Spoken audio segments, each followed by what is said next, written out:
Алхамдулилля, уассалату уассаламу аля расулилля. Ассаламу алейкум, құрметті жамағат. Бүгінгі тақырыбымыз нығметтің қолда тұруына қатысты. Имам Табаранидің жеткізген жинақтаған хадистерінде пайғамбарымыз саллаллаху алейхи вассалам былай деп айтады: "Мен ан'амаллаху алейхи ни'матан фаарада бақааха фальюксир мин қаули ла хаула ва ла қуввата илля билла." Кімде-кімге Алла тағала бір нығмет берген болса, сол нығмет қолында қалсын дейтін болса, ла хаула ва ла қуввата илля билля деген сөзді көп айтсын дейді. Білесіздер, Құран кәрімде бір оқиға бар. Екі достың арасындағы болған әңгімені айтады. Бірінің екі бақшасы болып, ол екі бақшасы жақсы жеміс берген уақытында екінші досына келіп тәкаппарланғандығы туралы айтады.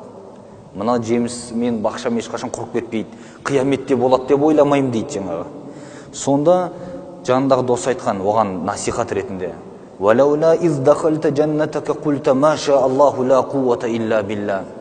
Сен сол бақшаңды көрген уақытында машалла, Алланың қалауы осылай болды, Алладан басқа да күш құдірет жоқ деп айтқаныңда ғой, деп жаңағы өсиет айтқандығы бар. Сол сөзден пәтуа қылып шығарады ғалымдарымыз. Ла хаула ва ла қуввата илля билля деген сөз біріншіден нығметтің қолда қалуына себеп болады дейді. Екіншіден көз тиюден сақтайды дейді. Үшіншіден тәкаппарланудан сақтайды деп айтқан.